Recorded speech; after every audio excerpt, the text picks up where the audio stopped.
Assalamualaikum warahmatullahi wabarakatuh. Alhamdulillah, jumpa lagi dengan pelajaran pendidikan agama Islam dan budi pekerti kelas 3 SD. Kali ini kita akan melanjutkan pelajaran yang ke-6, kisah keteladanan Nabi Yusuf dan Nabi Syuaib alaihissalam dalam subtema kisah keteladanan Nabi Syuaib atau pertemuan yang kedua dalam pelajaran yang ke-6. Baiklah, sebelum kita mulai pembahasan kali ini, kita akan berdoa terlebih dahulu. Semoga ditambahin ilmu yang manfaat, diberi kefahaman, serta dijadikan anak yang soleh. Berdoa mulai. Bismillahirrahmanirrahim. Rabbi zidni ilma warzuqni fahma waj'alni minas sholihin. Amin amin ya rabbal alamin. Anak-anak, sebagai tujuan pembelajaran kita yaitu kalian diharapkan mampu memberikan atau mengisahkan ulang tentang keteladanan Nabi Syuaib.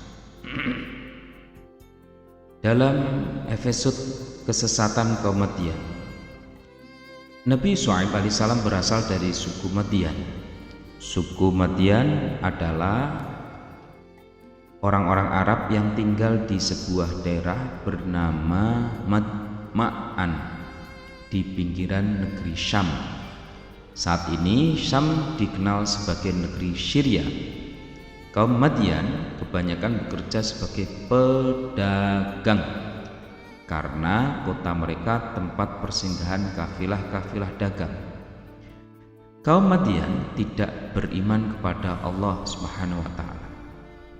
Berarti kafir. Mereka menyembah berhala. Selain syirik, ada kebiasaan buruk yang suka dilakukan kaum Madian, yaitu suka berbuat curang. Mereka mengurangi takaran dan timbangan jika mereka menjual suatu barang. Allah Subhanahu wa taala mengutus Nabi Syuaib alaihissalam untuk menyeru mereka supaya menyembah hanya kepada Allah Subhanahu wa taala, tidak menyekutukan Allah. Dalam episode yang kedua, Nabi Syuaib alaihissalam melarang kecurangan.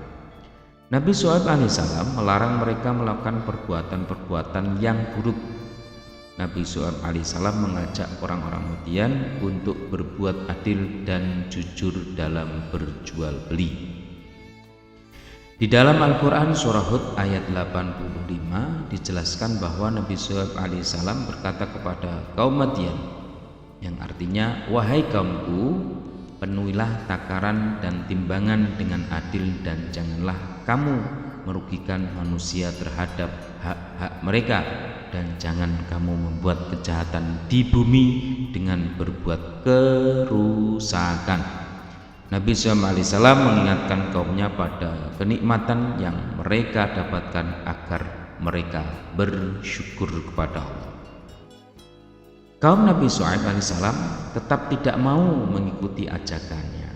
Bahkan mereka mengejeknya, mengancam Nabi Syuaib dengan berkata, wahai Syuaib, kami tidak banyak mengerti tentang apa yang engkau katakan itu, sedang kenyataannya kami memandang engkau seorang yang lemah di antara kami. Itu salah satu ucapan kaum Nabi Syuaib yang tidak mau beriman, yang tidak mau menerima kebenaran.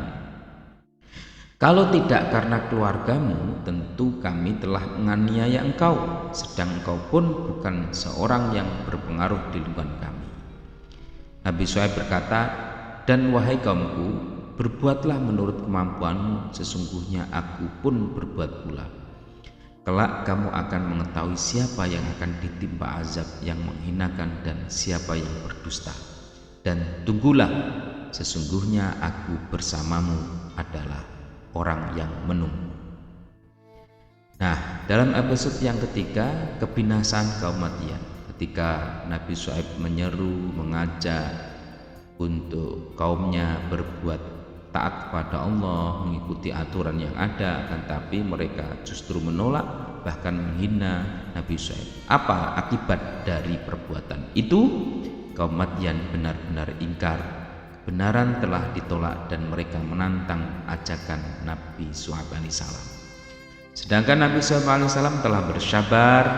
Nabi Syuaib alaihissalam merasa khawatir terhadap kaumnya akan azab yang menimpa mereka. maka Allah Subhanahu wa taala membinasakan kaum Madian. Mereka disambar petir yang sangat keras disertai dengan gempa yang sangat kuat sehingga mati bergelimpangan. Naudzubillah min dzalik. Kaum Madian dibinasakan dan dijauhkan dari rahmatnya Allah karena menolak untuk beriman kepada Allah Subhanahu wa taala. Pelajaran yang bisa kita petik di kisah teladan Nabi Syuaib ini, satu, kesabaran dalam menyampaikan kebenaran sehingga mendapatkan kemenangan.